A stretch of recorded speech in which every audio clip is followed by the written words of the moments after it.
இன்றைக்கி என் பொண்ணோட ஸ்கூலில் வந்து பார்த்திங்கன்னா சொரக்காய் வச்சு எதனாவது டிஃப்ரெண்ட்டான ரெசிபி வந்து செஞ்சு எடுத்துகிட்டு வரணும், அது இன்டர்னல் மார்க்குக்குன்னு வந்து சொல்லியிருந்தாங்க. சொரக்காய் வச்சு வந்து பார்த்திங்கன்னா நான் இன்றைக்கி சூப்பரான ஒரு அல்வா தான் வந்து பண்ணியிருந்தேன். அது அப்படியே உங்களுக்கு வந்து ஷார்ட்ஸாக எடுத்து நான் ஷேர் பண்ணியிருக்கிறேன். சொரக்காவை நல்லா வந்து சீவிட்டு அது பார்த்திங்கன்னா தண்ணியெலாம் புழிஞ்சிட்டு ஒரு 2 ஸ்பூன் நெய்யில் வந்து ஒரு 2 நிமிஷம் நல்லா வதக்கிக்கணும். அதுக்கு முன்னாடி அந்த நெய்யிலே வந்து நான் கொஞ்சமாக முந்திரியும் வறுத்து எடுத்து வச்சுருக்கிறேன். திராட்சை வேணாலும் நீங்கள் சேர்த்துக்கலாம்.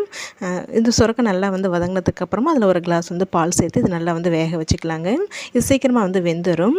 அது வெந்ததுக்கப்புறமா அது கூடவே கொஞ்சமாக சால்ட்டு, ஏலக்காய் பவுட்ரு, கலருக்காக நான் வந்து கேசரி பவுட்ரு வந்து சேர்த்துருக்குறேன். சேர்த்துட்டு இது நல்லா மிக்ஸ் பண்ணி அந்த தண்ணியெல்லாம் ஓரளவு வற்றினதுக்கப்புறமா தேவையான அளவுக்கு வந்து சர்க்கரையும் வந்து சேர்த்துருக்குறேன். ஸ்வீட் நம்மளுடைய டேஸ்ட்டுக்கு தகுந்த மாதிரி தான் சர்க்கரையை சேர்த்து நல்லா வந்து கலந்து விட்டுக்கலாம். சர்க்கரை சேர்த்ததுமே கொஞ்சம் நல்லா மெல்ட் ஆகி கொஞ்சம் தண்ணியாக இருக்கிற மாரி இருக்கும். அது கொஞ்சம் கலர் கெட்டியாக ஆரம்பிச்சிடும். ரொம்ப நேரம் கலர வேணாம். கடைசியாக வறுத்த முந்திரி ஒரு 2 ஸ்பூன் நெய் சேர்த்து நல்லா கலந்து விட்டுட்டு இறக்கிட வேண்டியதாங்க. டேஸ்ட்டு வேறு லெவலில் இருக்கும். கண்டிப்பாக ட்ரை பண்ணி பாருங்கள்.